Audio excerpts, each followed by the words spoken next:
sport fans watching around the world, this is the moment you've all been waiting for. Let's get straight into the episode. Yeah, we heading for the sun. Shawty got my high, I ain't tripping for the funds. Yeah, I won't start, I ain't tripping, I'm a stun. When you are writing a song, do you ever imagine performing it while you're writing it? And does that enhance what the song's going to be like? No. Okay. No, I never really think about that actually. I think that it can be really limiting to think about how it's going to be performed live while you're writing it, because if I was to do that, I would probably omit things or think, nah, that won't work in a live setting, so I'm not going to do that. Yeah. So I guess to answer your question, that questioning of how would it sound live comes after I've written them. Oh, yeah. And then I think, okay, how am I going to incorporate this into a live setting? Because some things can be hard, like to get kind of technical and nerdy about it if you have a song that's got like a lot of sub stuff and not much like mid to high frequencies. Like one of my songs it's got a lot of sub and it's just my voice. So it can be very hard to like mix in a live setting. Mm-hmm. So you definitely have to think about those things once you bring them to a venue. Yeah. But in the creation process, I like to just run free. Mm-hmm. Okay, yeah, that answers my question perfectly. And what about if you are very interested in like interludes and things like that when it comes, I'm assuming you would write it first and then you would think of the interludes, or does that kind of happen during the same process? It happens naturally. It just kind of flows. I will sometimes write a song and be like, oh, this would be really cool with an interlude. But my creative process is really intuitive. I just go wherever I'm led. Yeah. Well, that's the best part about being artistic. Is that the right word? Artistic? Yeah. Yeah. It kind of sounds like autistic. I didn't know if that was going to be insult or not. So artistic. I said it slowly.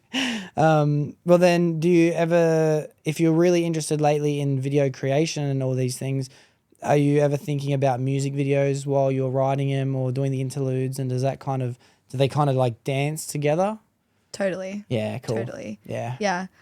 But I think, again, when I'm creating a song, I don't think about, this is kind of like, it's hard to explain. It's a very abstract thought. I don't think about how it looks visually in terms of what is this music video going to look like. I think of it in a sense that how does it look visually if I was in the space of the song? Like say the song is a world of its own, how does it sound visually? But I can kind of see it in my head. I don't know if that's like a synesthesia thing. I kind of think I understand what you're talking about. And correct me if I'm wrong, but is it almost like you are looking at it as if as if the song and the video is its own world? Does that make? I don't know if that's the right way to describe what I'm saying. Yeah. Forget it. Yeah. It's its own world. Because like essentially my intention with the songs that I write is I want them to transport someone to another place and to actually like hit. Yeah. So then in terms of like music video ideas, generally that comes after. But like I said, it can be random. But it's very rare that I'll have an idea for a video and then I'll write a song. That hasn't happened to me yet. I'm sure it will sometime down the line. Because I love music videos. I love a good song, don't get me wrong, but a music video takes me away. Like that's what is the experience for me. Don't get me wrong, audio, I love it, but visual, that's my resignation. And I have great inspirations when it comes to video design as well. Like there's what do you call him? Almost like a film director by the name of Cole Bennett who does like all of he started off doing Juice WRLD and Lil Uzi, and now he's to the stage where he's directing Eminem and Dr. Dre and all these people in their crazy video clips. And that's the thing that I love about a song. I love it when it's almost like they don't have to relate, but you can see what they're talking about in the song, in the video, but it brings an extra addition on top of the song, you're adding things and I feel like if I was the person who was behind the scenes, you'd have to work alongside with the writer. Where was your head at when you were writing this? And then you can add something that the person was feeling as they wrote it, and the two of them deserve to be hand in hand, video and music. They deserve to be. Every song needs a video clip. Every song. I agree. Yeah. And like cinema wouldn't exist without the music. Great point. Yeah. I mean, yeah, it does because they're silent films, but like it really takes it to another level. Yeah. Yeah, and that's why I love making my little YouTube videos, because I get to show a lot more of the journey than I get to with just purely a song, because the song is really only a small snippet of how I was feeling in one moment, whereas like you're saying with a music video, you can actually flesh that out and tell a greater story. Yeah, definitely. I love it. It's awesome. So I like the way and I like that you're now being able to put everything in your brain into the computer and do it yourself too, because it's exactly the same feeling as I get when I'm editing a video. It's very hard for me, and I'm also trying to manifest my own team as well, and I believe I will get it. But how do I give up that creative program onto someone else? If I know how I was feeling when I said it, and then when I was waiting for you to start speaking, it might be as simple as cutting the camera at a certain point, or it might be like I'm laughing and you're laughing, so switch it up between us because I feel like that's how I felt in that moment. How do you give up that to someone else? So I like that you're able to put how you feel onto the computer and do it yourself, and that's the touch you were talking about. It's a thing that can't be created by someone else. It's your own personal thing. So it's amazing. I'm very excited for you in the future, for what comes with. Very excited. Thank you. Yeah. Yeah, it's a tough thing giving up creative control. Because like you said, like it's very powerful to be able to tell your story. No one can ever tell it exactly the way that you want it. Even if you were standing by them and you're like, okay, do this here and this here. Like, I'm sure you know when you get into flow editing a video, it just happens naturally. It's not even something that you think about. You're just like, okay, well, this goes here and this goes here. Yeah, you're like 2 scenes ahead already, you know? You know how it's going to transition into the next cut scene. You know how everything's going to go. Yeah, and I've had a slight experience with making short type of videos and short edits, and I love the process of the way the camera, how slow it needs to go, how fast people need to walk in, when do you start talking, when do you start this next. I love that process so much. It's so expressive, you know, it's the best word I can use to describe it, expressive. And I think that's when you know you've got something special, when you just love the process of doing it. Yeah. Because it's really not about the outcome at the end of the day. Yeah. Like I honestly don't know where music is going to take me. I'm just going wherever it leads me. But I think if you love what you do, you're guaranteed to have some sort of success, and it just depends on how you define that. I believe that. People argue with me, but I believe you will get whatever you want as long as you try your hardest. You enjoy the process. It's all about the journey. The destination isn't even where you're going. You're already in the destination. You just have to learn to give yourself something. You got to have a carrot to dangle in front of you. You got to be chasing something in order to be where you're meant to be. You can't live your life without a goal, and it's all about the journey. People can get lost in that because they feel like, oh, life is sweet. There's no point worrying about it, planning for it, doing all these things, and that's when they start to fail. It is about chasing, but that's the process. It's the best part. Yeah, definitely so. It's awesome. I wanted to go backwards a little bit to what we were talking about before, because we did mention a lot of spiritual kind of words, and one of the words that was thrown around was love, and I want to know, what is your definition, or how would you describe love? Oh, that's a great question. How would I describe love? And don't be shy to free ball, because that's all I've been doing anyway, free ball. All right. I don't think I can really give you like a definition of what I think love is. Well, I think it's something that's innately within all of us, and it's a birthright. But in terms of experiencing love, in the last few years, I've come to realize that it can take many different forms. And it's not, I think like when I was younger, I used to think, oh, love is a romantic thing. But I have experienced deeper love in my friendships than I have ever in a romantic relationship yet. So I don't know. I don't know exactly what it is. I'm still figuring it out, because I think it's something that you feel, but you can't really describe. It's just there. Yeah. It's almost like a law of the universe. Yeah. It's and the reason why I put it in the same category as spirituality is because it is one of those unexplainable feelings that is just floating around, just like connectivity or the feeling of like, I know this person for a long time, you know, there's no pen and paper. If you were to try and pen and paper it, I feel like you'd say the ideology of putting someone else's feelings above your own, I'd say is the closest way to put it. But even in saying so, love can be selfish, you know, like you have the extremist versions of people who might kidnap the person they love or not let them leave the house or control what they wear and all these things because in their own head they feel like they love that person. They want to keep them all to themselves. And then you have the version of love that's like, if someone chooses to break up with you, you might love this person deep enough to be like, well, I'm just happy that you're happy. I want you to experience the life you want to experience. So I asked the question quite often lately on the podcast because I've been battling the idea myself. And I thought for a long time love was just something you choose to do, you know, because I do believe in the idea of arranged marriages and I do believe that you can commit to the idea of loving someone for your entire life as long as you have values that are similar. But I'm almost thinking love now is a force that pulls people together, whether it's friendships or family or partnerships or animals or something, and you don't know what that thing is. So you spend as much time subconsciously trying to wrap yourself with that person until you can eventually start to make your own definition for what love is. And it's the same thing with God. It's the same thing with spirituality and all these things because it's there, but you've got the freedom to decide what that is yourself. You get to learn with someone and learn why you love them and learn why you choose to hang out with your friends so much. And it might be, I love this person because we laugh together. I love this person because they're so kind to me. I love this person because that's my mum, you know. I love this animal because it's just so innocent. And it's like you get to decide what love is yourself. And I think that's one of the most interesting points I've definitely come to a conclusion of lately. And it's like, all right, what's love this time? You know, what is this version of love? And it's a good word, but it's not perfect, if that makes sense. So then cycling back to your point of someone who's very controlling,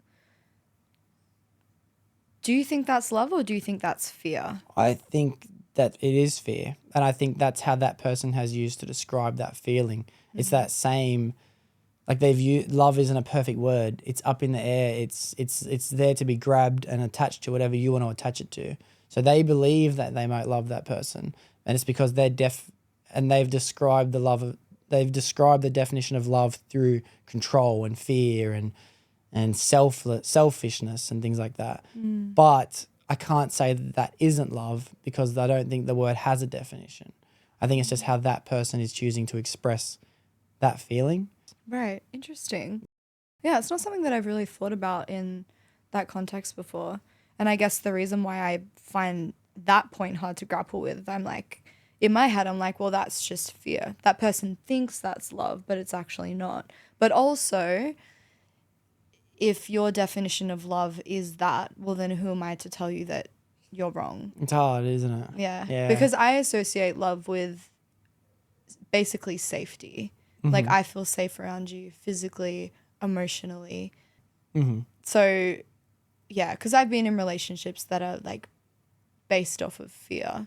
And I think at the time, if you've never experienced any other sort of love in your life, then you will actually think that that is love. Yeah. So, yeah. Yeah, it's confusing. Yeah. It's a confusing one, but it's the same way I can think of, like, I love going to work. Like, I love committing to things. I love I love fast food. I love trying new food. I love being healthy. Like, you've used the word love to describe the things around this thing. I love being healthy because I'll get to live a long, prosperous life.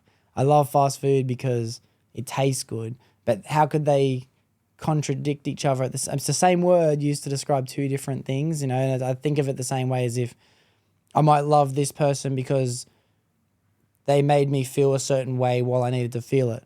I love this person because I believe they value who I am as a person. I love this person because it's my little brother and I haven't, the feeling of that is like protection, you know, and it's like the word isn't, I'm kind of starting to think, is the word real?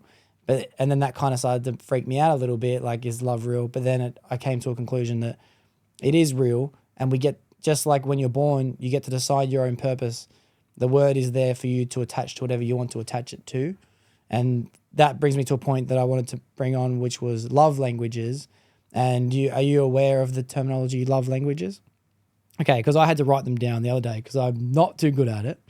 But I'll just say the 5 languages for anyone who is listening who doesn't know. But you have words of affirmation, such as compliments, appreciation, encouragement, and even texting and things like that can be that one. There is quality time, and that doesn't actually mean to go out and do fun things or go on dinner dates and things. It actually just means spending as much time with someone as possible. There's acts of service, which are doing kind things, helping people when they're sick, making them coffee, just basically trying to make someone's life easier. Gifts, pretty easy one. Buying someone something, making someone, writing someone a song, all these things could be gifts. And then there's physical touch, which is kissing, holding hands, sex, cuddles, public displays of affection, all the other rest, physical touch things. I've been battling this idea, and I want to know how you think is... I think the idea behind it is everyone has their own ways of expressing love languages. Is that what the whole concept is about?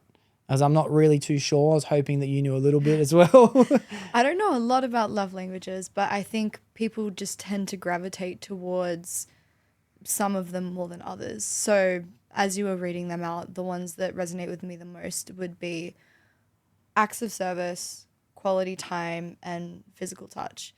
That doesn't mean that gifts mean nothing to me, but personally, that's not how I communicate love. I think it's a method of communication. Yes, that's actually a great way. I should write that down too. It's a method of communicating love. And when you say you resonate with those, I'm starting to think that you have different ways of expressing it and different ways of receiving it. I think that just because you might be the type of person who is a gift giver, it doesn't mean that you receive gifts as the same way that you feel like giving gifts.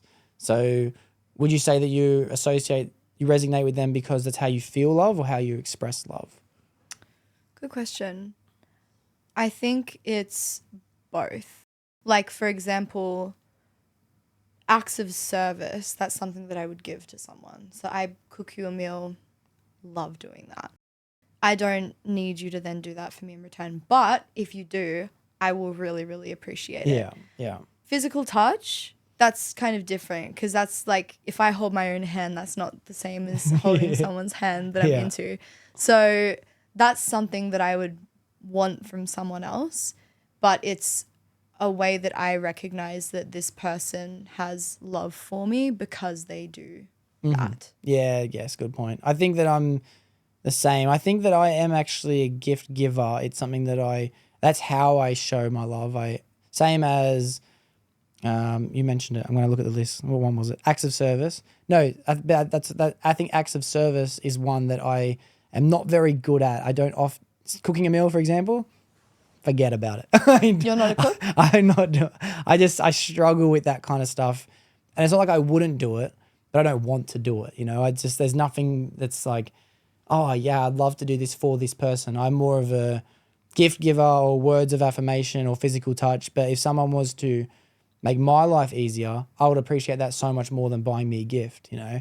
And I think that's the important thing about meeting someone that you want to create a bond with. And you have to learn how the other person receives love. You know, if you're just buying them heaps of gifts and they're like, fuck me dead, a coffee would be nice if I wake up in the morning, you know?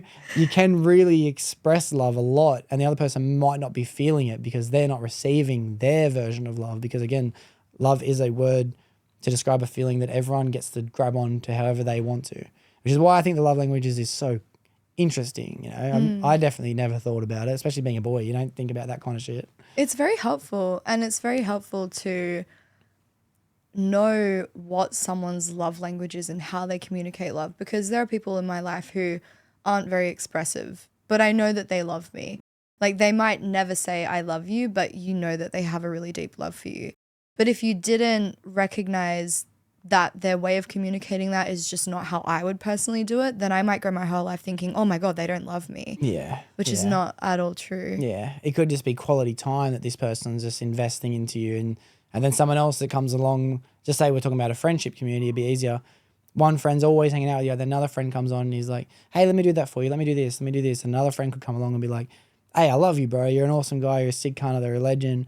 And then again, that's 3 different examples of 3 different people showing their love towards you. And I think it's important to learn what your own versions of love receiving is, and so you can tell your significant other, you know. I think it's a very, very important thing that we should try and do as fast as we can, as soon as we get into a relationship. Friendships, families, partners, I think it's a very, very important thing. But I'm so confused when it comes to me. I don't even know. It's like I'm still trying to work that out. How do I feel it? You know, it's hard. So if you were to look at those love languages, what resonates with you the most in terms of receiving? What out of those, what do you like? So for example, acts of service, like how you said, someone would just make me a coffee. Yeah. Like, would you understand that as, oh, okay, like that's an act of love because they've done something for me? I would recognize all of them as acts of love. I would recognize them. Right. Acts of service is a hard one because when someone does something nice for me, it makes me not annoyed. It's not the right word, but it makes me jealous of the fact that I didn't do it for them. You know, it's like I think to myself like, fuck, you know what I mean? Like, damn it, I wish I thought of that first. You know, like I appreciate it, but I can't grasp onto it. It's the same. I guess I'm kind of similar with words of affirmation too. I love a good compliment. I'm trying my best to accept them as I get older.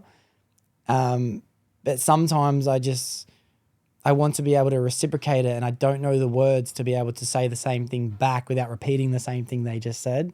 So it's hard for me. Quality time is one. I think quality time. I reckon quality time. The more time I can spend with someone, the better. Mm-hmm. Yeah, that's how I feel appreciated when someone wants to spend time with me. I'm definitely the type of person that stays way too long at a party. I'm definitely that guy that overstays his due. Yeah, I'd say that would be mine. And what would be yours? What would be the one that you think you resonate with the most in receiving? In terms of receiving, quality time is a huge one. Can you reread them? So we have words of affirmation, quality time, acts of service, gifts, and to be honest, I'm going to lock in, physical touch as well. Physical touch is definitely one that if I don't feel physical in any way, it could just be leaning arms against with someone. Like I'm just thinking in my own head very hard. I'm thinking, get fucked, you know what I mean? Like, am I meant to be here right now? Should I be doing something? Like, yeah, I think I'm the same. Like physical touch is a huge one, especially with a partner. Like definitely. That's massive. Definitely. It would really depend on the person and what I know how they communicate it. And I guess that's why, like you were saying, it's important for us to know these things about each other. Yeah. So we can recognize when that person is actually communicating that. Because I would say if you did any of those things, like if someone bought me a gift if I had to do like a tier of what is the most meaningful to me, I would probably say that gifts is like bottom of the list. Like if someone bought me a gift, I think that's nice and I appreciate it. But compared to if you cooked me a meal or if you planned like a day trip and we went out to the mountains and for a hike or something like that, I would appreciate that a lot more because I'm more of an experienced person rather than like a things person. Yeah. Yeah, that's a good way. That's a good thing to know. And again, I think it's very important that because I don't know if people think about it or not, but I personally have never really thought about it. But it is something that we should be able to bring to a table, especially if we're seeking a romantic relationship with someone. We should be able to bring forth what we recognize as a receiving of love, you know, not just being able to give, because I think it's pretty easy to notice when someone else is doing kind things to you, but we should be able to tell them like pretty quickly what's the best way to do it. And it would be shit if someone came to you and said gifts, because then you'd be like, oh, well, I guess I got to work more. If that was their love language and I knew that that is how they communicate their love, then I think like I would appreciate it a lot more. Yeah. Yeah. I think gifts is probably my biggest one.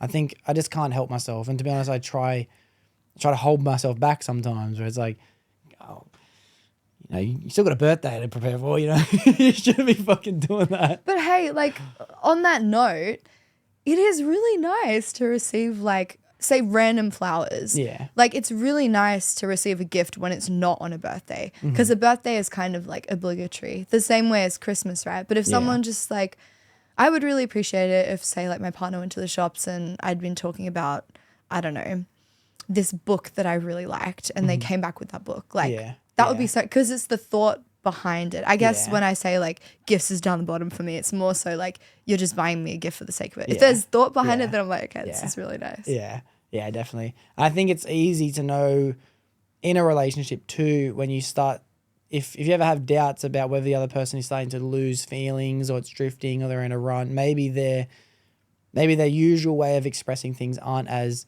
thoughtful or meaningful. And I don't think it's a bad thing to be able to have these healthy conversations, especially getting into relationships at the age we're getting to, which leads me to the next point I wanted to get to. Okay. Oh my God, what are you going to hit me with? I'm scared.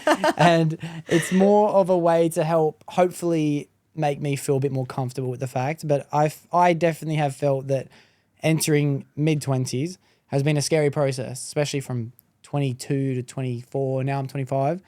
And I think to myself, am I meant to be where I'm at or should I be further along? You know, like it's a very difficult road for me to navigate. And do you ever think about your age compared to your life?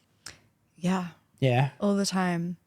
But I try not to let it get to me too much because I really do think that we are exactly where we need to be at all times.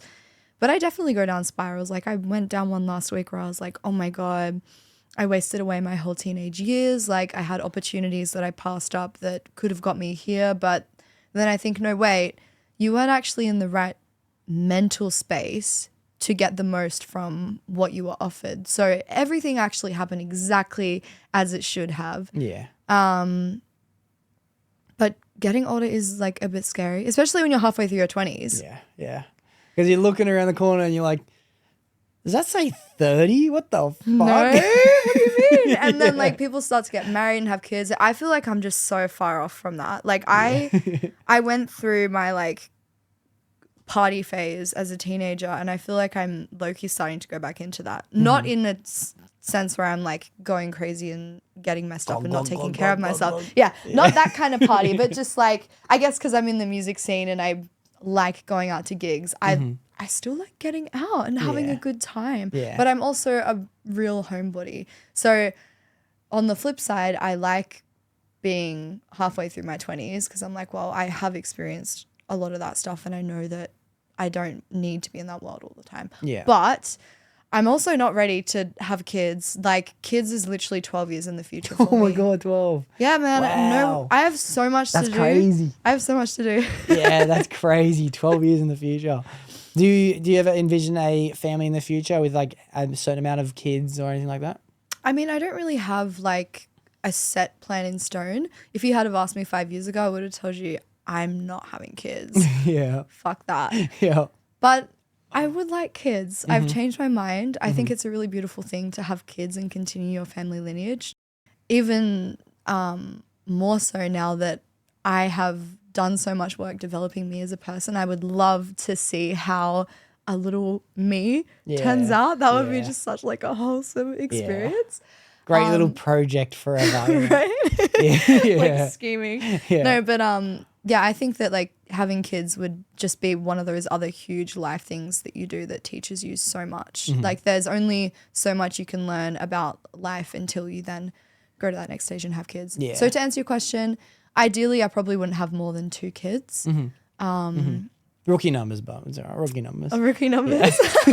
How many kids do you want? I'm having 6 boys. Oh, minimum. shit. Minimum. However many girls it takes. There's 6 boys. Wow. Yeah. Wow. Mark my words. Yeah. You're going to have a kingdom. I'm going to have an army. Kingdom of Jakes. Of And I'm going to be Doxies. sitting on my throne at Christmas just looking at my army. Look at my creation. Look at my masterpiece. But hey, isn't that such a beautiful thought? Like, although we're talking about how scary it is getting older, I do think about being in my elderly years and being at those family events and looking out and seeing like the generations. Yeah. I don't know. I feel like I'll be crying. I'm running towards that. That's what I live and think of all the time. Getting old and looking at the Christmas and looking at my family. And I know it's coming, so I'm charging it. I'm full blown. I'm ready for it. I'm going to create an army. I'm going to create an entire town of Doxies. You know, like it's like, why not? You know, this is my life. I'm here to do whatever I want. I want everything. I want it all. I'm going to have a doctor. I'm going to have a fridgie. I'm going to have an electrician. I'm going to have a garbage man. I'm going to probably have an autistic kid along the way. You know, I want to have every type of kid. I want to have everything. I want to have everything. It's very handy to have all of those tradespeople in your family. Yeah, I know. Imagine being able to sit back and say, now build me my mansion. Build me a fort. You got your criminals, they're out there doing little schemes, robbing banks. You know, you got your good kids that are out there doing charity work. Like, oh, I want all of it. I want all of it. Oh my God. Yeah. You're like, what do you call not actually, but Genghis Khan, how he just had like thousands and thousands. The goat. You're literally going to repopulate Australia, apparently. Yeah. That's the plan. That's the plan. Well, it's kind of a scary thought when you get to a certain age because I've got no cousins. So it's like me and my brother are the last two. I have one cousin now as well. So he's a young'un. So he's probably 3 now. But if he grows up gay, all right, my brother has 1 kid and I have no boys. And there's 1 doxy left. 1. And then the name's done forever. Will never exist anymore. Fuck that. It's my goal to make this as big as I possibly can and then I can just relax for 100, 200 years, 300 years. Wow, that's crazy you have no cousins. No, none. I've got 1 who is 3. I have step cousins who are babies as well. Wow. Do you have cousins? I do. Yeah. Yeah, but I never had any growing up. I definitely never. And that's why I feel like I grew such good, close friendships with boys that I held on to from the age of 5. And I have these people that I've never let go of because it's the closest thing I got to a cousin, you know? Yeah. So I consider Fossey, shout out to Fossey, he'd be my closest version of a cousin.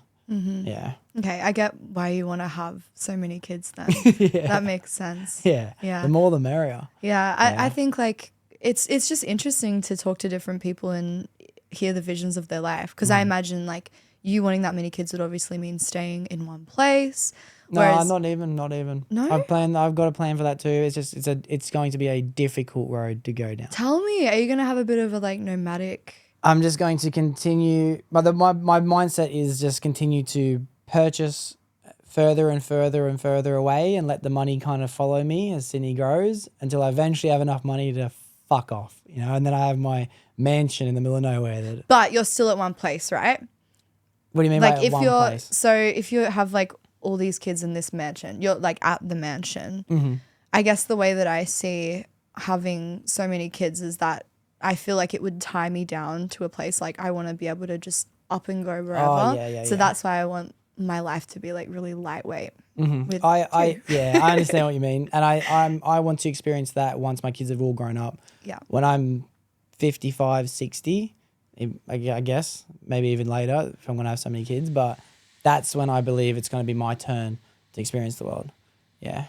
So when do you want to start having kids? Do you have an age? I've got to be honest, when I was 15, I wanted to have a kid by 16. Since then, I've decided that I'm going to follow my family tradition and you're not allowed to have kids until you're 27. And you can't get married. You can't have kids until you get married. So I'm just going to just stick to it because everyone's done it so far for generations. So I'm just going to bite the bullet and suck it up. And it's at the same time, I've noticed that I shouldn't have been able to have kids younger. I definitely wasn't the person that I am today. I was just full of irresponsibility. As I said before, I made every mistake under the sun. But I feel like kids is a very soon chapter that I want to start having. Definitely. Mm-hmm. 12 years is way too long for me. Yeah, way too long. Yeah. Yeah, it's not even like a sparkle in my eye at the moment. I have other dreams that I'm chasing at the moment. Yeah. But you made a good point and you said you're excited for elderly, and it reminded me of a quote from the show How I Met Your Mother. Ted Mosby says that he can't wait to get older either. He thinks that a lot of people are scared of it and, I don't want to lose my youth and my adolescence. But he says life is like a well-cooked meal and old age is the dessert because there's no more need to go out there and chase anymore. Every mission accomplished, you know, job done, book closed. Let's sit back and just read the reviews, you know, like it's like I think that's an exciting part of life because my life right now is mission after mission. I don't let myself chill. I beat myself up for 20 minutes of waste of time. It's like there's always something next. And I can't wait to just get to the finish line and go, oh God, feels so good to be here. It's so true. That's a really beautiful way to put it. It's kind of like letting a bottle of wine age. Yeah. Definitely. Yeah. Because the wine is better the longer it gets. Yeah. That's and I true. feel like old age is that too. Yeah, because you can't stop. Like, I guess it's exciting being young and being able to do things, but you can't do that forever. Like your body will literally shut down on you. Yeah. And like we were saying, it's so beautiful to think about that time when you will be looking out at your family and going, I created this. Yeah, I just have the vision. I've just had it for a very long time. My chair, it's going to be a big chair. It's going to be a throne, to be honest with you. I'm going to let the kids decorate it too. And they better decorate it cool. But I just can't wait to just look down. It's going to be amazing. Now, I thought that an interesting thing to talk about with you would be almost like a little gift to all my mates who are listening as well. And it's especially having a woman on the podcast. I figured, what would be some things that you would consider to be green flags and red flags, or what do you look for when it comes to seeking a man? Oh, I love this question.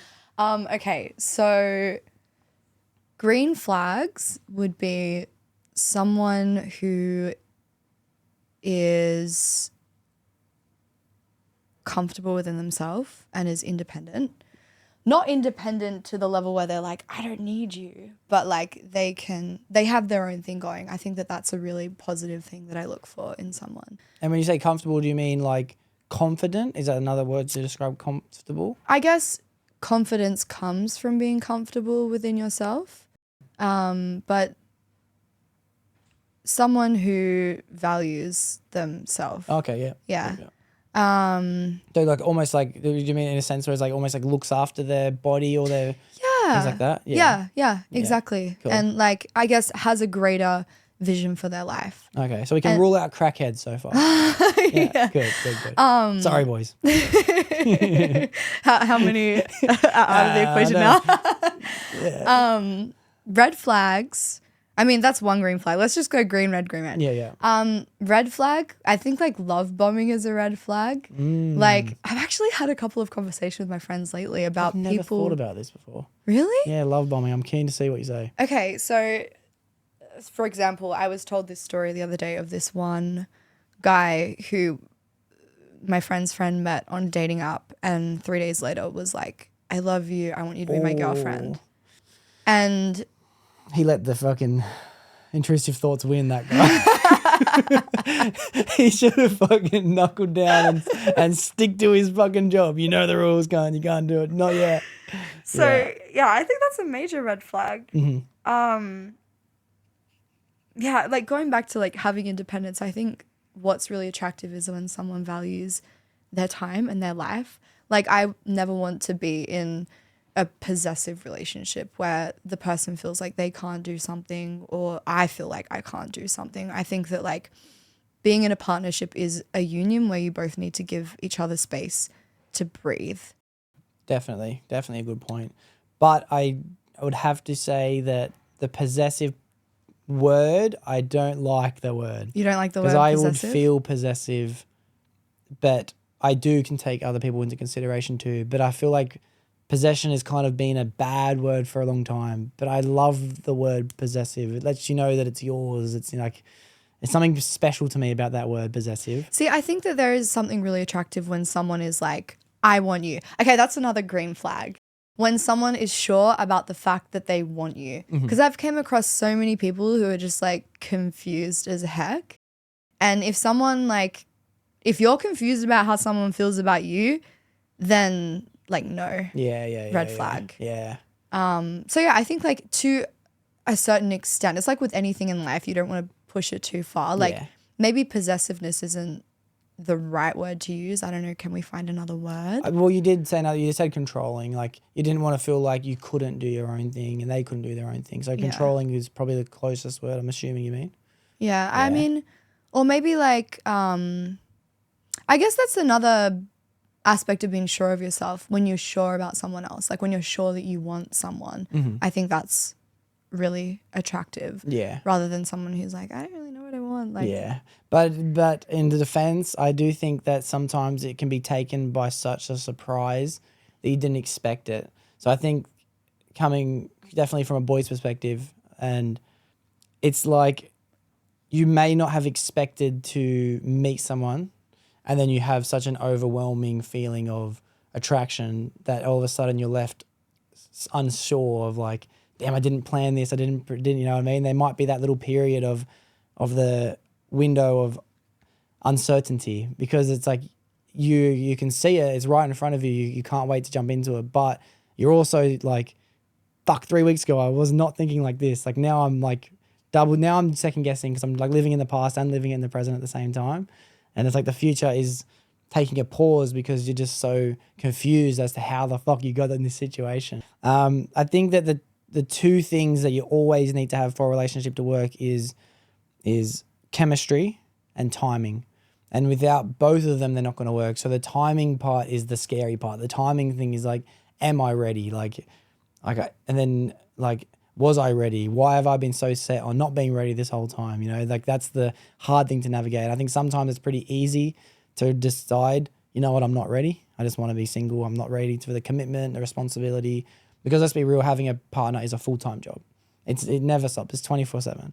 Even when you're not with that person, you're thinking about that person. When you're not thinking about that person, you're missing that person. When you're missing that person, I've got to go see that person. Like it's a non-stop gig 24/7. And sometimes it is easier navigating your life single, but you still have that desire deep down to find someone, you know, you still have it. So I think you have to have chemistry and you have to have timing. You can have chemistry, but if it's not the right time, it's not the right time. I've heard this thing apparently for males, tell me if this is true, that they will, when they decide they are ready to commit to a woman, like basically whoever is in front of them, it will just be that. Yeah. It's possible, and I've done it before. I've decided, and I was with my best friend at the time, you know what, dude, I think I'm going to get a girlfriend tonight. And he's like, you reckon? I'm like, yeah, I think it's time. Just on a whim. And then we just stood back and we looked around and I was just, no. And I had a couple things I was like looking for like physically. And then I was like, ooh, yeah, that's it. There's my next girlfriend. And then you just you just decide that's what you want. That's what you're going to get. Nothing's going to stop you from getting it. Other times though, it can take you by surprise. Other times that's when it's the confusing part, especially being a man, because you didn't expect it. And usually being a man, when you want something, you just go get it straight away. Nothing stops you from getting it. You don't wait for the universe to give you things.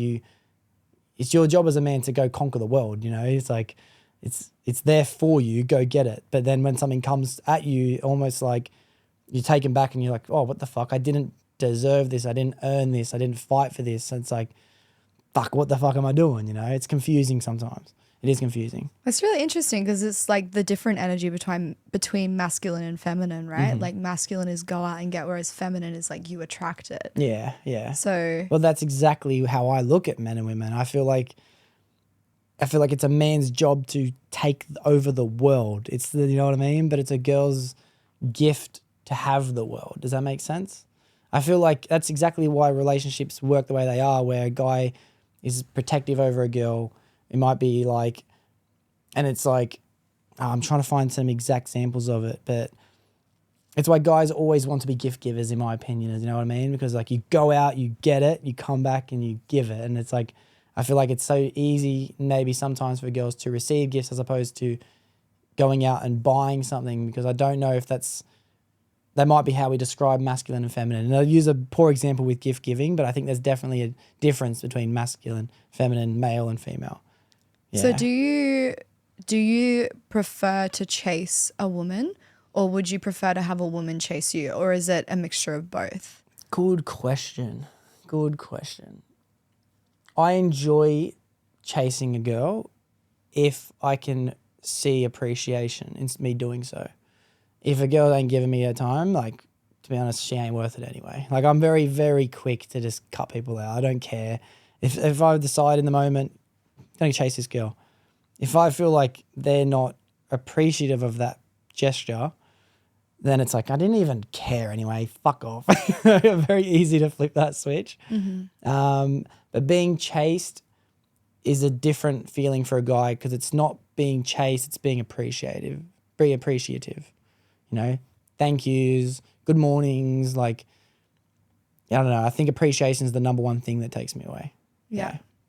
What about you? Do you think it's good to be chased or chased?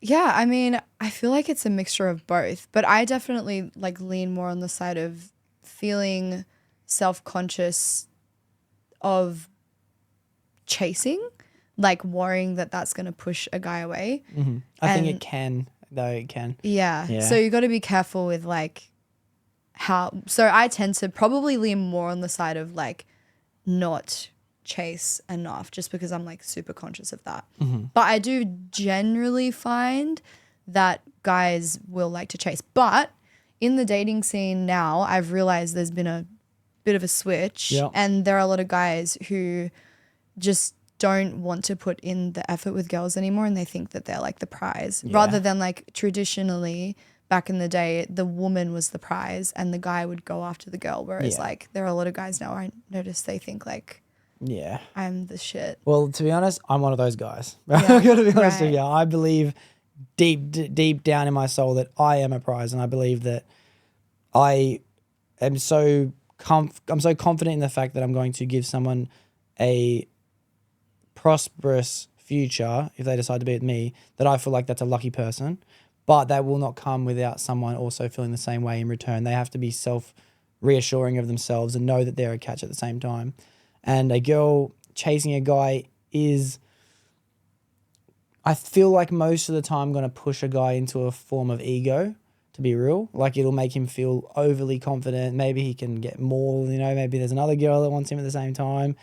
But I feel like if a guy's chasing, the number one thing, in my opinion, is just to show appreciation for the fact that he's chasing.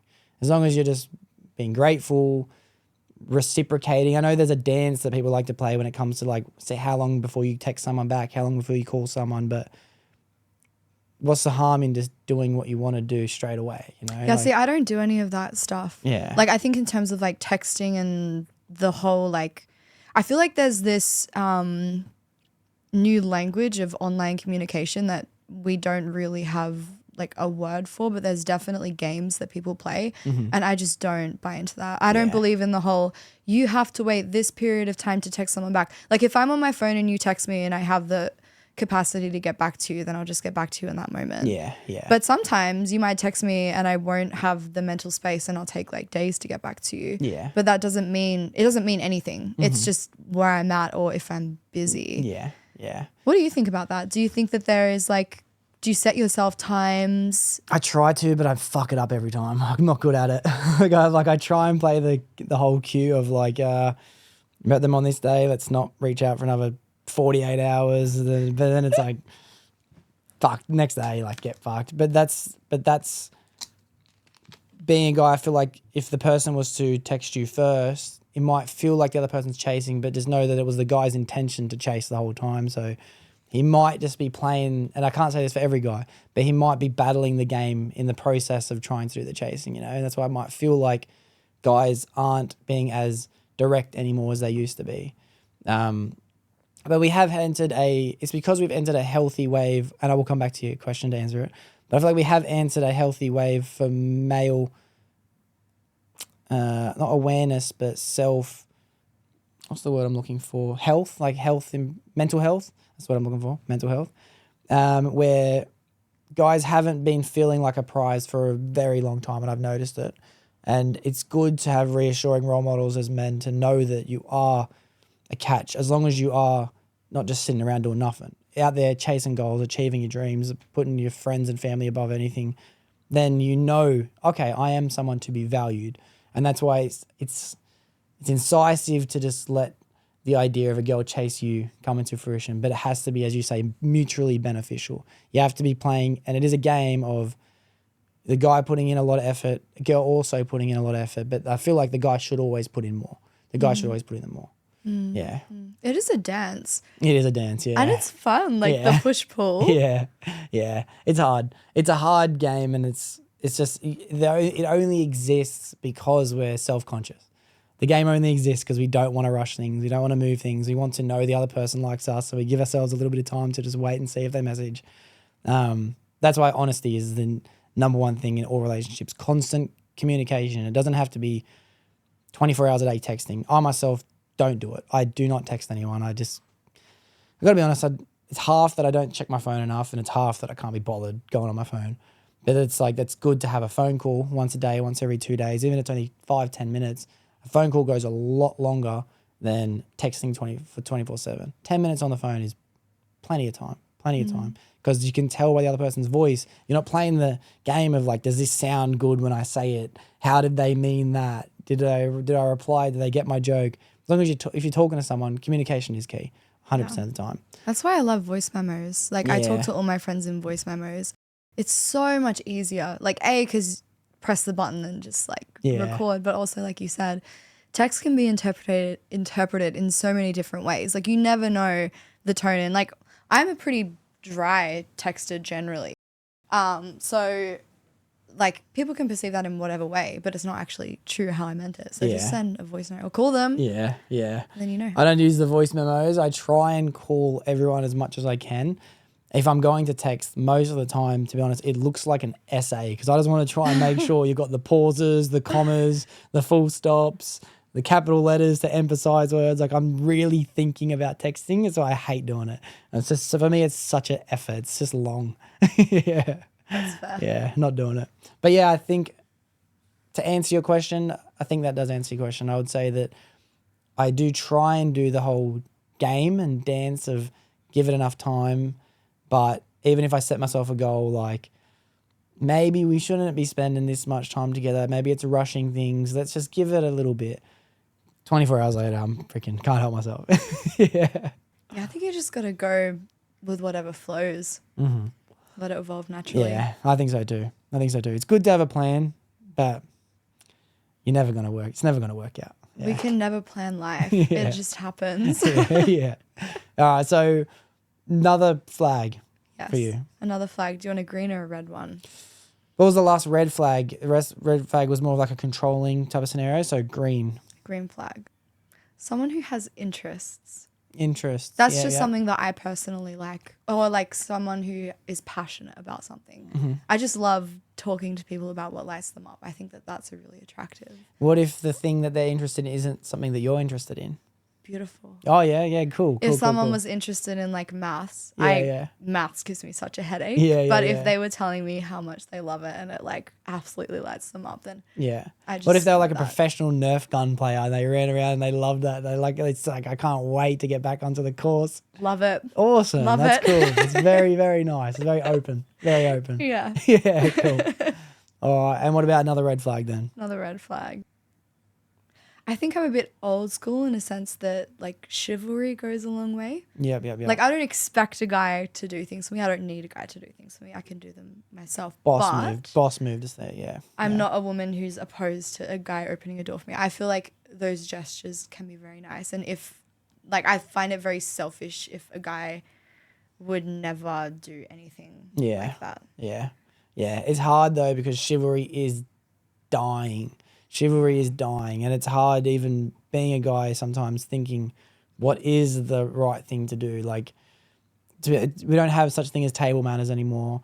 We don't have a traditional sense where we know what to do when we enter a church. We don't know what to do when we're in a room full of people we've never met. We're not used to sitting at structured business type of arrangements like dinners or meetings or anything like that. I feel like our generation's so free to experience the world however we want. That from a guy's perspective, it's fucking hard trying to be chivalrous, if that's the word, because you just don't know, you'd like, how do you know what you don't know, Yeah, I mean, but at the end of the day, it can come down to just like manners as well. And like taking care of someone, or like maybe not taking care of them is the right way to say it, but taking care in how you treat them, like treating someone with respect. Yeah. The same way that, you would treat your family member or whatever. I think that's a good way, I guess. It's easy for me too. It's like you can always just fall back on the safety pin. Like, how would I treat my mom? You can always think that as a guy too, even if you're not sure. But yeah, taking someone into consideration. Is that how you mean? Yeah. I think that's a huge thing because like everyone just wants to be seen and heard at the end of the day. So yeah, it's important. Yeah, definitely so. I love being seen and heard. To be honest, I want to be praised. I'd love to have a cult. I'd love to just walk down the street and everyone like, Doxy, This will be you in your town with your children. To be honest, that's the end goal for the cult. Yeah, I'm already going to have a cult by then. I can see it happening. Yeah, I always think about shit like that. I'd be mad to have to be praised and worshipped, seen and heard. But yeah, especially just from, even if it's just from one person being seen and heard, so super necessary. Yeah. And I think it's something that we really lack in the world today. And I've noticed it because I am a listener by nature. In a conversation, I tend to just ask the questions and let the person talk. And the amount of times I've had conversations with people and they'll be like, wow, you actually listen to me. I'm like, are you kidding me? This isn't a thing? Like, this is the first time this has happened to you? What do you mean? It's really sad though. It's sad to think that people feel not acknowledged in the world. And I mean, I experience it. Like, you know, you can have a conversation with someone that's not a conversation. It just goes, you go past each other, you say, oh, this happened. And then the person's like, I remember when that happened to me, and then blah, blah, blah, blah, blah. It's like, okay, you didn't listen to a thing I just said. Like you're getting real deep with someone and they're like, pass the vape.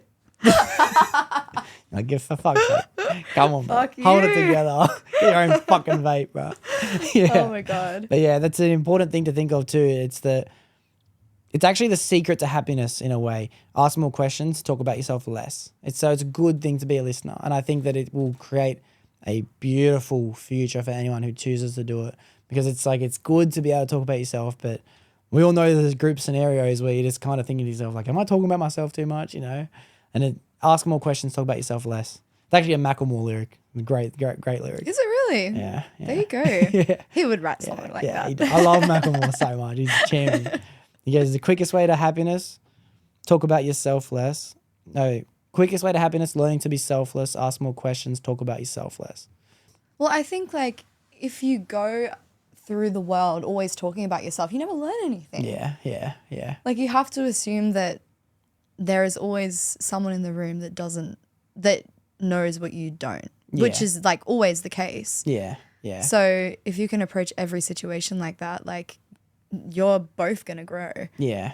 Everyone you meet has something to bring to the table. Everyone. That's what I've learned through doing the podcast. Every single person is interesting. I love people's stories, and I've learnt the skill of listening because like I have to not just take in what the other person has to say, but it's like I like to be able to add addition to it on top of it. And it's just a fortunate skill that I feel like I've learnt over the last year. Communication. It's the secret to life. It's like the answers to everything. Talking. Couldn't push it more. I love doing it. Fuck, I'll do podcasts when I'm 80. I'm so excited. Yeah. Well, there's no better excuse. Like, say, for example, for you to come over today, right?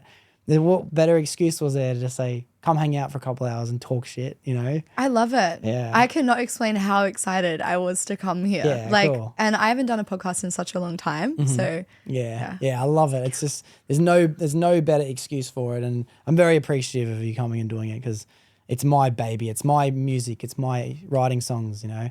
It's a weekly therapy session for me.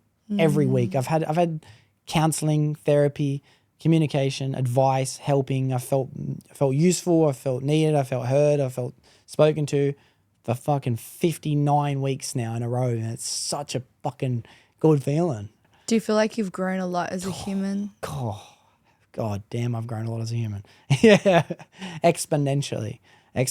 I even go back and watch the first couple episodes and I just think to myself, like, I had no idea what I was doing. I didn't know what to talk about. I didn't know what to say. Someone else would say something and it's fucking, crazy. I'll tell you a story about this, It's like I didn't know. I was so lost and unsure about who I was and what I thought and my meanings, my values, my memories, my everything. And it's just practice. I'm just practicing expressing the person I am. And I feel like by the time I'm 30, I'm going to feel I'm going to be the next Barack Obama. Yeah. I love that energy. Yeah. What inspired you to begin podcasting? Good question. Thank you for asking. I realized young that my favorite thing to do is talking with the boys. It's just my favorite thing in the world. Even if I had a girlfriend, laughing and just sharing stories, all these things, it's always been my favorite thing to do. So I'd always wanted to know, how can I do this forever? And a million things form this puzzle, but one of them was I never want to lose people. I never want to stop having deep conversations. I always want to meet new people. And then when podcasting started to become a thing and I became aware of Joe Rogan when I was like 14, 15, 16, I thought, yeah, that's a future that I can see myself doing, And then a couple people along the way has helped motivated me, and I've had some role models and inspirations who have been like, so did you end up doing that thing that you told me about when you were younger? And it's like, no, but do you want to come over and do an episode with me? And he's like, if you fucking start doing it and I can see that you're progressing in it, then of course I'll come to an episode. But can't expect to have me for your first episode because someone that I'm preparing for a big guest. And it's just like a lot of little things have helped motivate me, but it's mostly the idea of I love doing it and there's no better excuse for someone to come hang out with me, you know? Like I want to hang out with people all day. Yeah. I'd say that'd be the reason why I started doing it. To always have friendship. Yeah. Because I feel like I'm a good friend with you just by having this podcast, you know? I wouldn't necessarily be able to say, yeah, Tayla and me, yeah, we're good friends if we didn't do this episode. It would be more like, yeah, I used to know Tayla. I feel like we were close in school, you know? It gives you an opportunity to have a meaningful conversation with people, right? Yeah, definitely. Like, rather than just hanging out and like, I don't know, going to a party or something. Yeah. Like yeah. you actually get to the grit. Like, man, we've had some deep convos today. I know. And even if I'm hanging out with the boys, like I have deep conversations with them, but it's like I'm going to say, what do you think about love? You know, gay. Is that what it's like? Yeah. Fuck. Sometimes it's like you do it to be gay. Like you just say, you know what I mean? You just sometimes it's fun to let your boys tease you. You just to say some things if you're wrapped in a girl or if you're deep thinking about something. You do it knowing that everyone knows gay. Yeah. Yeah. It's so interesting hearing what the male world is like. It's so vastly different to my world. I know it is. It definitely is. It definitely is. And that brings me to another point I want to talk about too, and I feel like it's a nice addition for me, but any other boy listening too. What is an ideal date for a girl to feel appreciative of? What's a couple ideal scenarios that you think that you would appreciate if a guy showed gesture towards? Well, I would appreciate firstly, like if a guy just planned something. I guess it would differ for different people. They would prefer to do different things.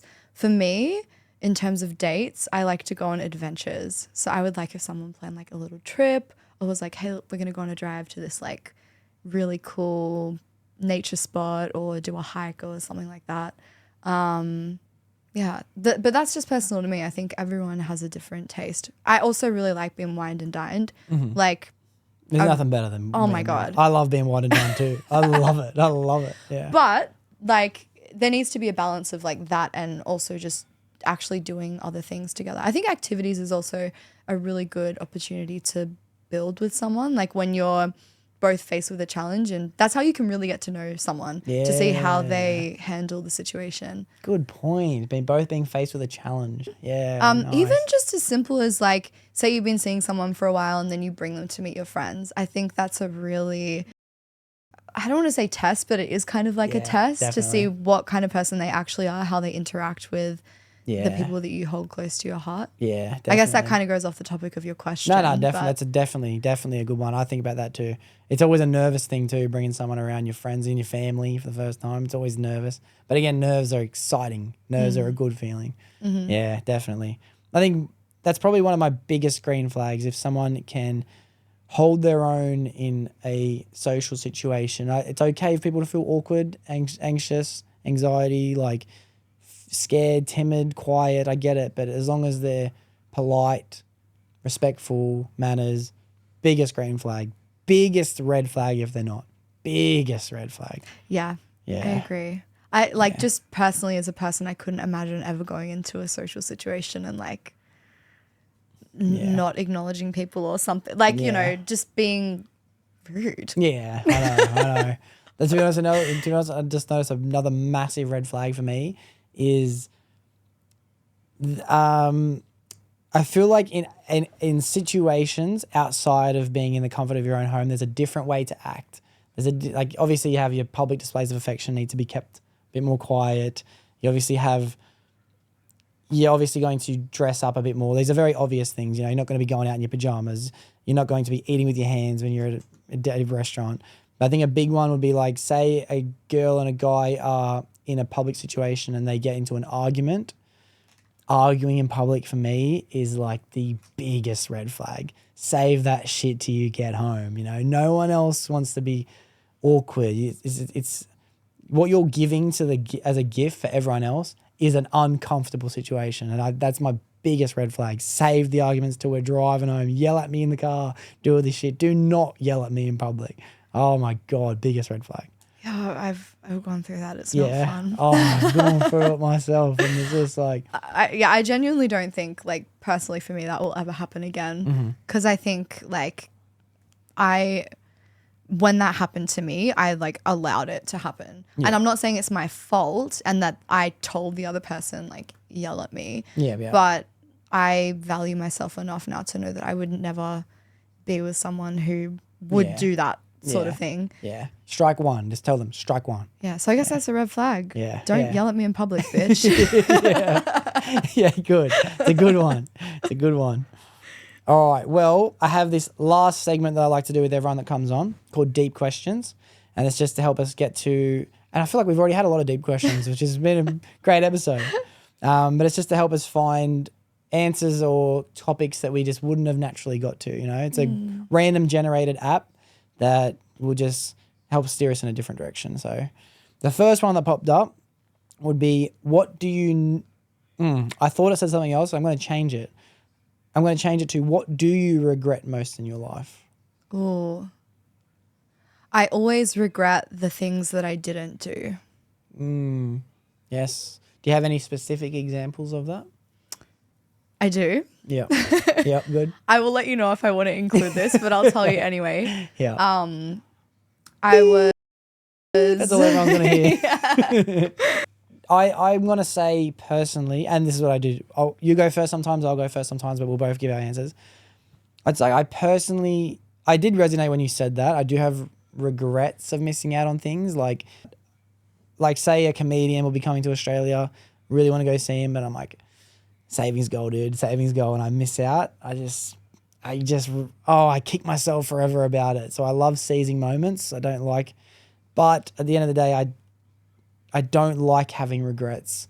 I try my best not to have any. And if there's anything that I feel like I'm regretting, I try and turn it into something that I can learn from. So I don't want to die. I'm going to die with none. Hopefully. Hopefully I don't do anything too bad along the way. But I'd like to be able to know I didn't have any regrets.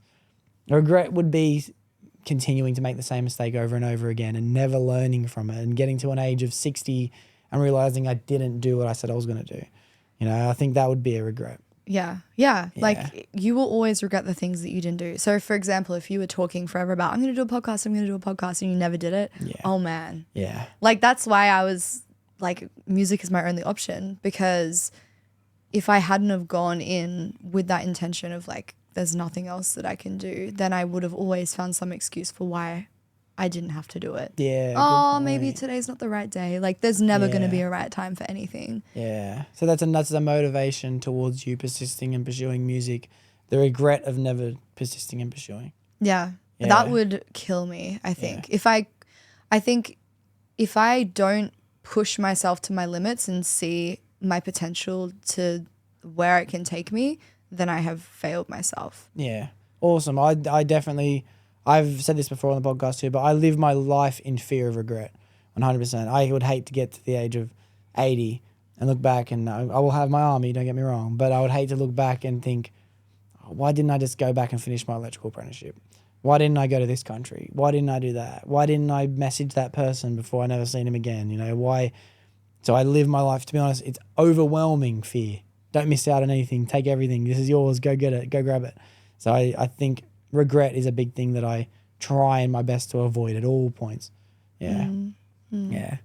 Nice. Well, good answer. Good answer. The next one I want to ask you was, what is success and what motivates you to achieve it? So it's a two-part question. First is, what is success? What is success in general, or what is success to me? Ooh, to you. Okay, because I believe that success is something that you define yourself. There is success that society defines, but I think that true fulfillment comes from when you have your own definition of success. So, for example, let's relate it to music. How do I know I've been successful? The way that I measure that is when someone tells me my song really touched them, or when I am playing to a room full of people and they're singing the lyrics back to me.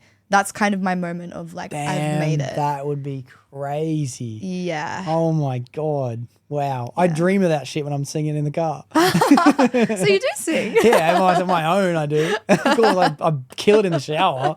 I don't sing in front of people. Jesus Christ. Yeah. So yeah, that's my level of success in music. But like just in general in life, I think my definition of success would be just being at peace and surrendering to whatever occurs in my life. Good answer. Great answer. I would say for success, I define the word by the feeling of being proud of anything. It doesn't matter what it is. Like success could be going to the gym for 7 days in a row. It could be lifting a weight that I never lifted before in the gym. It could be hitting my savings goal. I think as long as I can be proud of it, I consider it to be successful. But proud of a lot of shit. You know what I mean? Like I'm proud that I made my bed this morning. Like that to me, that's success. It's like, fuck yeah, I love success is definitely one thing. And what motivates me to achieve it, I'll answer this one first and then you can go, is that I think, as I mentioned before, fear of regret is definitely my motivation to everything.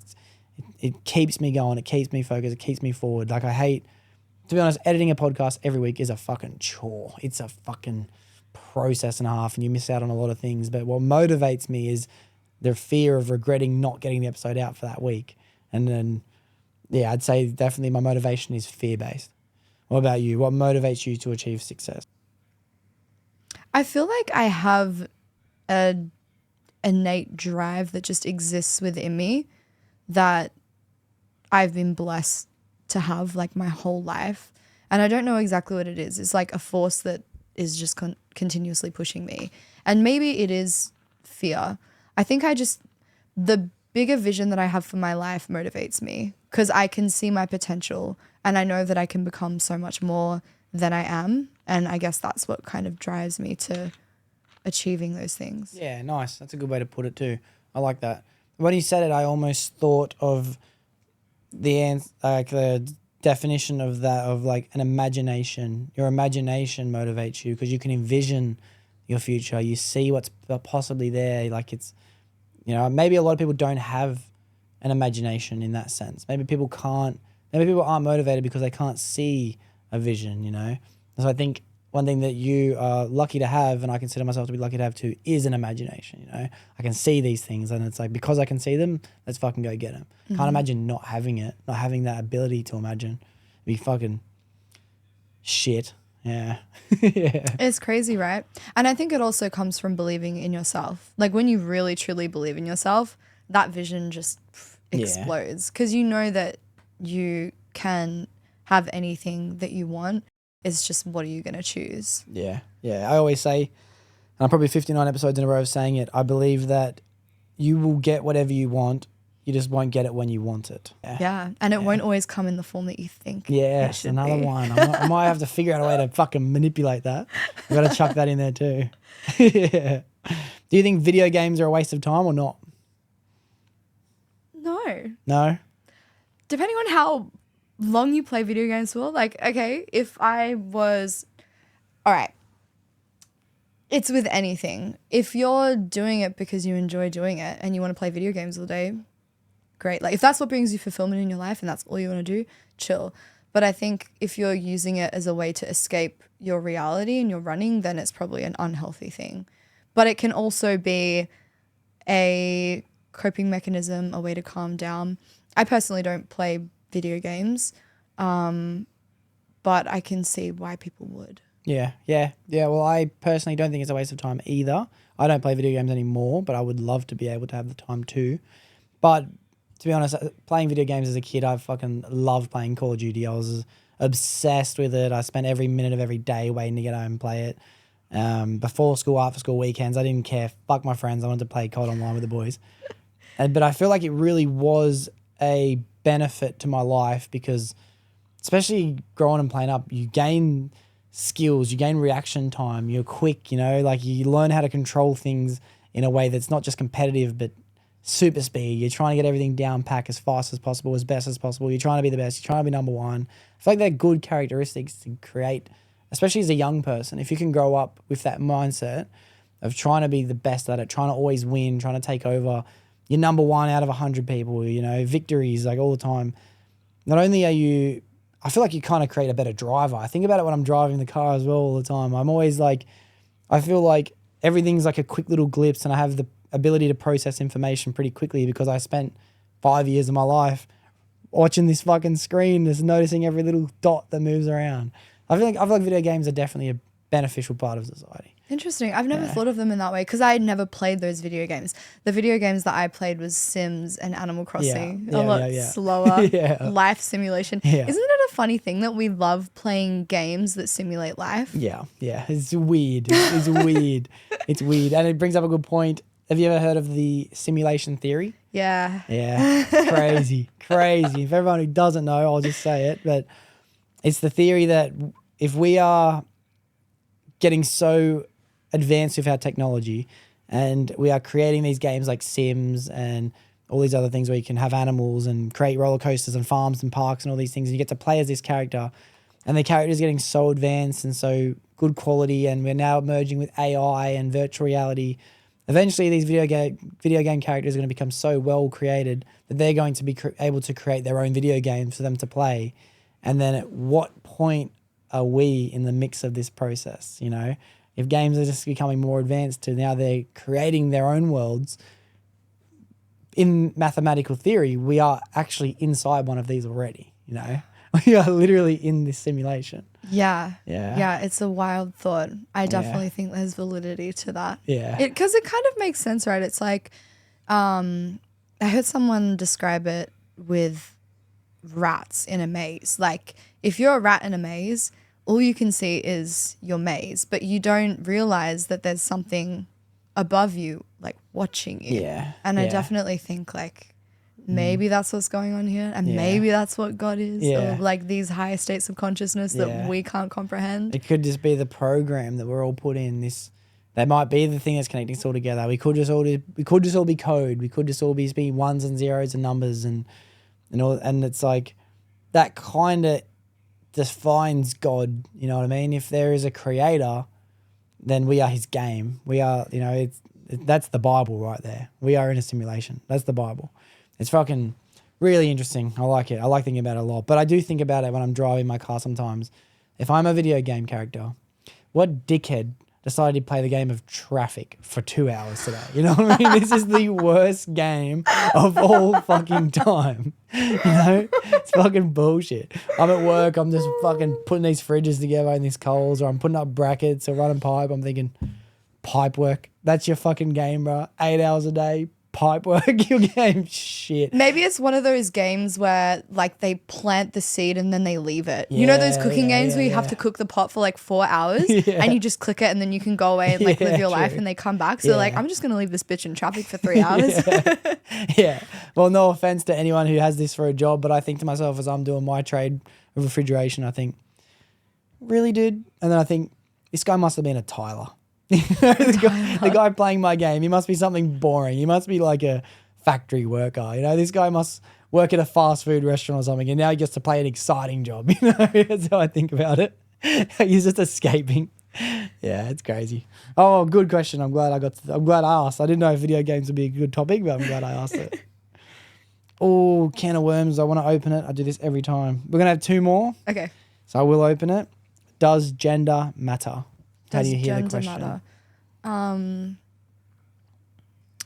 Okay, I always get confused between what is the societal definition of gender and sex.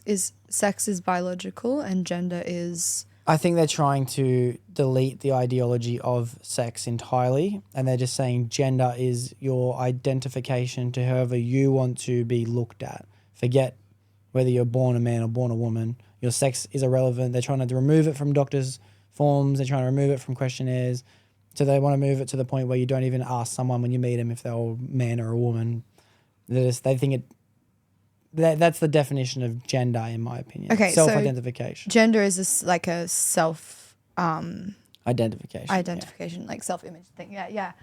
I think like, I mean, I believe it's important for like in a medical situation for people to know, are you do you have a Are you a man or a woman? woman? We'll keep it Yeah, for PG. I don't know if I can use those words Yeah. because Were you I'm very born- careful with this. Yeah. But like obviously you don't have a reproductive system and you don't have periods, and so your body works in a very different way to how mine does. Like Yeah. women's hormones, they're all over the place. Like Yeah. we actually live a very different experience. Yeah, 100%. Even when it comes to deficiencies such as iron and nutrients and everything, we can metabolize things differently.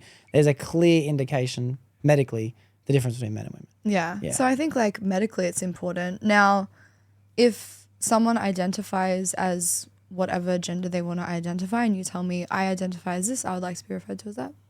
Chill. Yeah, cool. Good, healthy, beautiful answer. I think it's a hard thing for me to wrap my head around. I'm starting to become more and more curious over it over the last 18 months or so, just because it's become such a popular topic. And I think that gender does matter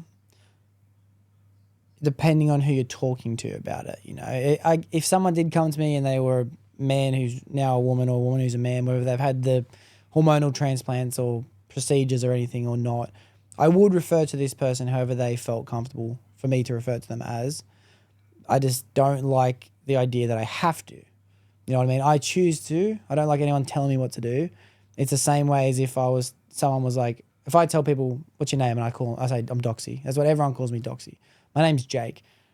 I'm accepting the gift of them calling me Doxy. You know what I mean? But they don't have to do that. They can call me Jake. It's the same thing as if someone identifies as someone else.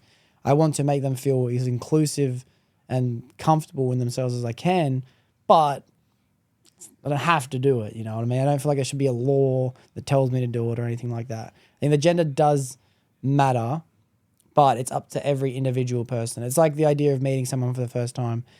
If you're unsure, like because of the way that they act or talk or something, I don't think it's wrong to hide the fact that if you're a girl, you were once a boy. It's wrong to hide that. Gender does matter, but you can still accept people for who they are in certain fields. If you're looking for a romantic relationship with someone who's always been a woman, born a woman, got all the woman parts, gets the period once a month, then if someone's pretending, if you were to use pretending, but identifying as a woman, then that should be clear indication.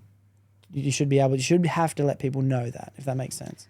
I think it depends on the circumstance. Because say if you're looking for a partner and you're looking for a mate, someone to have kids with, Yeah. you can't have kids with someone who's biologically Yeah. a male. Yeah. Yeah. So yeah, I think in that circumstance it's important. And I think that like if you are comfortable within yourself, then if someone accidentally refers to you as something that you don't identify as, like say someone calls me Tyler, but my name's Tayla. I'm not going to be like, fuck you for calling me that. Like, it's fine. It's chill. Whatever, you just made a mistake. I'll tell you like, hey, my name's Tayla. Yeah. Yeah. But then if you continuously keep calling me Tyler, it would clearly be an asshole now. Yeah. But I exactly. think like it's important to like give grace to people and understand that people are going to make mistakes. Yeah. Because it can be confusing if you meet someone who looks a particular way, because we have been brought up in a society to identify as this is what makes a man and this is what makes a woman a woman. So those mistakes are going to happen, and I think it's just important that everyone is respectful. Respectful is a perfect word for it. Respectful. I was meant to be doing a podcast with someone of the trans community months ago, but it ended up falling through. But I'm excited to find someone who will be willing to come on the podcast and have the conversation with me in the future, because it's a world that I just don't get it. I kind of get it. Like I kind of understand the idea of wanting to be whatever I want to be, and nothing should be able to stop me from achieving anything I want. So who am I to tell someone that they can't go through a medical procedure, become someone else? It's just like everything's just very interesting as to know. I want to know why. I want to know what makes you want to do that, you know? So I'm hoping someone will agree to do it, but most of the time most people I've met so far in that community are not willing to communicate on it. Yeah. That's interesting, because I would personally be curious. I mean, I have friends that don't identify as, like, they identify as they. I haven't had like a in-depth conversation with them about that, but I think it's important for people with differing views to have conversations about these things, because Yeah. otherwise we're just going to be constantly stuck in this battle of like, well, I don't understand why you're doing what you're doing. Like, Yeah. you have to be willing to be heard, because people are never going to understand you if you don't open. Especially if someone's open. I feel like I'm open-minded. I'm very strong on my opinion. I believe what I believe, but I also am willing to open my mind to take in additional information, and it doesn't mean I'm going to throw my beliefs out the window, but I can add it to my table of information. Yeah. And when it comes to the whole they thing, that confused me a lot too, until I had a conversation with someone that explained to me the fact that, because I thought, how could you not be a man or a woman? How could you be they? It doesn't make sense. And they explained that sometimes I feel masculine and sometimes I feel feminine. So when I hear she, sometimes it kind of pisses me off, because it's like, what are you doing referring to me as she? But then sometimes they hear he, and I'm like, oh, what do you mean? But they is actually a plural for both of them. And I never even, for me, that blew my mind into a million pieces. I was like, oh my God, they feel like they're both masculine and feminine at the same time. See, I would love to have a conversation with someone about this a bit more in depth, because personally, from my experience, I have times where I feel more masculine, I feel more feminine, but I would identify as a woman. Yeah. So I would love to know, like, how it feels. how it feels to be that fluid. Yeah. To not actually associate with either. I guess, I don't know. It's not something that my identity is so much more than just, am I a man or am I a woman? Yeah. It's actually, my identity is something that I, like, the whole thing is fluid. Like, I'm not just Tayla, I am not just a musician. Like, I think we're all such multifaceted beings. So I the conversation is interesting, because I feel like it's very limiting to only focus on that one aspect of a human being, because there's so much more. Especially if that becomes your identity, like that's the one thing. It's like, I would also describe myself as much more than just being a man. I would describe myself to be all the things that I value and strive towards. But I'm also so strong on the belief that I'm a man. There's not a single part of me that feels like a girl. You know what I mean? Like, not at all. I can feel pussy in a way. I can feel like a simp. I can feel like a lover boy. I can feel gay in moments. Like, I always say this, I'm probably 10% gay, 10%. I think everyone's got like a bit of, like, everyone is fluid to a certain extent. I'm 10% gay, but I think guys are disgusting. Right. There's 10%, 10% in there. Yeah. But that's why I'm curious to know, like, especially if it was a boy who decided they felt like a woman, like, how do you know that? Because there's nothing that I could possibly imagine to make myself feel like a woman. Because it's pretty obvious to me that I'm a man. It's like, it's interesting. Because what would it be like to take that feeling that you're experiencing and then put that into the context of someone who feels the opposite, like, where they just so strongly believe that I am a man, but I have woman's body parts, or it's really interesting. Like, I love learning about other people's experiences, because there's like no way that you can actually be, I think, absolute truth is always like a really big red flag. Yeah. Like, you can never say this is absolutely how things are, because everyone has such a different experience of this world, and you can't tell someone like their experience is wrong or right. Yeah, 100%. I agree. I think I kind of understand it from a sense that's like I've felt uncomfortable in my own body before. That's what motivates people to go to the gym. That's what motivates people to get a haircut. That's what motivates people to shave their fucking beard. Who knows? There's a million reasons. It's why girls put on makeup. It's why people buy nice outfits when they want a special occasion, because you feel uncomfortable in the skin you're in or the outfits you're in. So I can only relate the feeling to that, the feeling of wanting change. And if you've gone through the process of working on your physique and working on your mental health and your appearance, if that's not hitting it yet, how do you know that the change you're looking for is in another gender, another identity? Like, super, super confusing for me. Yeah, it's a really, really interesting world. Well, I'm keen for you to have someone on that can share a bit more information around that. I'm keen to watch that. Yeah, episode. cool. Well, I'll definitely send you the link when I do it. Yeah, and as I please mentioned, do. I'm going to ask one more of these random questions. They say deep, but some of them I guess aren't too deep. Some of them are just random. What do you believe your reason for existing is? Oh, wow. I feel like we've already somewhat covered this. I think I haven't figured that out yet. I don't know if I ever will. But like I said earlier on, I think that I am just the universe figuring itself out through my person and these senses. I don't actually know the purpose of my existence besides what I am doing right now. Like my purpose right now is music and sharing that with the world. And that may change in 5 years, 10 years, 2 months. Tomorrow. I don't know, tomorrow. Yeah. I might decide, fuck, this podcast was actually really fun. I just want to do podcasting now. Set up my own studio. Might be driving home and you might realise like my purpose is to play Spotto for the rest of my life. So I don't know. How about you? I would say I've had a lot of different answers before whenever I've answered this question, and some easy ones would be like having kids, you know, creating offspring. But I think in reality, my purpose is whatever the fuck I feel like that day. You know, that's the gift of being alive. You can decide the reason that you're alive at any point. You can change it and you can find something new and find something exciting. And I think my reason for existing is whatever I feel like it. Yeah, whatever I feel like. Mm-hmm. Yeah, that motivates me. That's enough for me to want to live forever. The fact that I have no structured routine, that I've been given a purpose of like being grown up as an accountant or being grown up as a baker or a blacksmith, like we were talking about earlier. The fact that I can decide at any moment, like that, I want to become a sneakerhead and I want to design custom shoes. Like that's my reason for today, you know. I love it.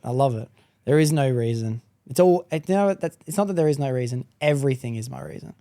Yeah, I'd say that. I like that. Yeah. Everything is a reason. Well, I have one final question, but before I ask you, I'd like to say thank you very, very much for coming over and doing this episode with me. It's been an amazing conversation. Very deep, very spiritual, very real. I think that you've definitely sparked a interest in some of the words you've used. I'm going to take some inspiration when I edit it and add some words to my vocabulary. You say some pretty good words. But as I said, I couldn't be more appreciative of you coming and doing this episode with me. Thank you for having me. It's been lots of fun. Yeah, it has. Time goes quick. It's actually 2:00 already. Get 2:15. out. 2:15. Oh my God, that flew. It does. It goes quick. But the last question I do ask everyone that comes on is just in case someone listening might need to hear the way someone says something. And it's if someone came to you for a piece of advice because they felt depressed, mostly because they were lost, what would you say to that person? Ooh, that's a tough question. I guess when my friends come to me and they're in a tough period of their life, rather than tell them what I would do, my first thing is to just listen and let them talk. And I think that not giving advice in a sense of just like repeating what they say back and not word for word. Yeah. But like, what do you call it? Like actually acknowledging and validating their experience will lead someone to figure it out on their own. Because I think that it's always more meaningful when you can figure out what to do. And of course there are times where like people will need like logical advice, but if they were feeling depressed, like that is only something that you know how to get out of. But I am here to be your rock as you walk that path. Good answer. I like that. I don't know if the beauty of that question is everyone has a different answer, and I love repeating that same sentence over and over and over again, but no one has said anything like that too. And it's definitely, I feel like half of the answer is just getting it out and not just having someone listen, but acknowledge, as that's the word you use. And it's like, that's feeling heard about your problems is like, all of a sudden you go from being alone in your experience to the realization that, oh, they know how they're not hearing me going, oh, what the hell? That's really weird that you're thinking like that. I've never thought like that in my life. But you do feel lost in that situation when you're feeling depressed because you don't feel like anyone understands you. So just having someone recognize you and add addition to that would be like telling them I've gone through the same kind of process myself. You may need to offer some advice. This is what I did to get out of it. But, as you said, you're on your own journey. But just know that we all go through it. We all go through it. But when you're in that moment, you don't believe anyone else knows how you're feeling. You don't believe it. So I couldn't answer it better myself. It was awesome. It was an awesome episode, Tayla. Thank you very, very, very much. Anytime. Yeah, it's been amazing. I'm definitely keen to have you on again in the future. The reason I built this room is so I can start having group podcast scenarios. So it'd be nice to have a little high school reunion type episode at some point. Oh my God, let's do that. I think it would be very so lovely. fun. Yeah, I think it's awesome. I think it's amazing that you're chasing your dreams. I don't want you to stop. I don't need to tell you don't need to stop because I know that you're not going to stop. But I'll put a link in the description for everyone listening who wants to check out your music as well. Personally, I'm keen for this album, keen for the future. And I'm eternally grateful. Eternally grateful. Thank you. Yeah, beautiful. Thanks for having me. That's it. That's a wrap. Shawty catch a vibe, yeah, I had to Oh, put that her was on. great. Bought a two-seater, yeah, we heading for the sun. Shawty got my high, I ain't tripping for the funds. Yeah, I won't start, I ain't tripping, I'm a stunt.